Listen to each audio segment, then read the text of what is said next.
My name is Mickey Willis.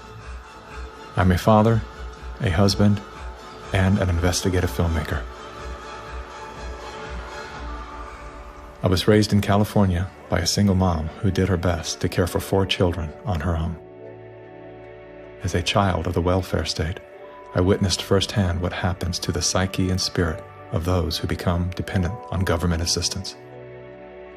Had my mother known the difference between a hand up and a handout, she may have avoided the trap that kept us living on the edge of poverty, like so many people are today. Living in fear of losing her welfare assistance, Mom remained single and lonely until the day she passed, at 58 years young. Her life was cut short by a combination of toxic cancer treatments and grief. Just 34 days before she passed, her first son, my brother, was killed by a drug called AZT. Hundreds of thousands of innocent people died as a result of that prescribed poison.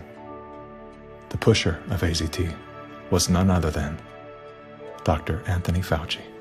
The reason that only one drug has been made available, AZT, because it's the only drug that has been shown to be safe and effective. Well, it's certainly nice to know that the future looks brighter. 30 years later, there he was again. Same script, same actors, same performance. These are safe and effective products. Knowing what that man had done in the 80s and 90s, I couldn't believe he was still in a position of such power.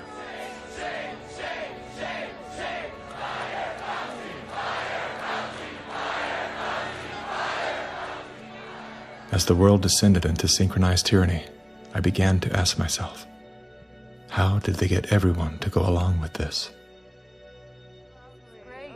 Oh, it feels so good. I know. Obsessed with finding the answer, I began studying every moment in recorded history where masses of people devolved into a state of self-destruction.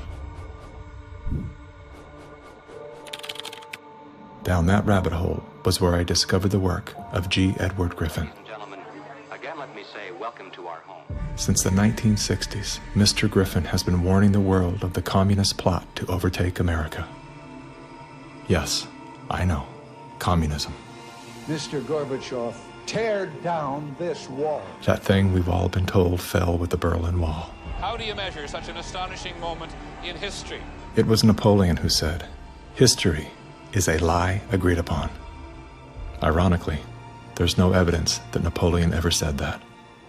As we're about to discover together, much of our history has been rewritten to serve an agenda that up until recently was invisible to the average person. Average, like this guy. Everyone's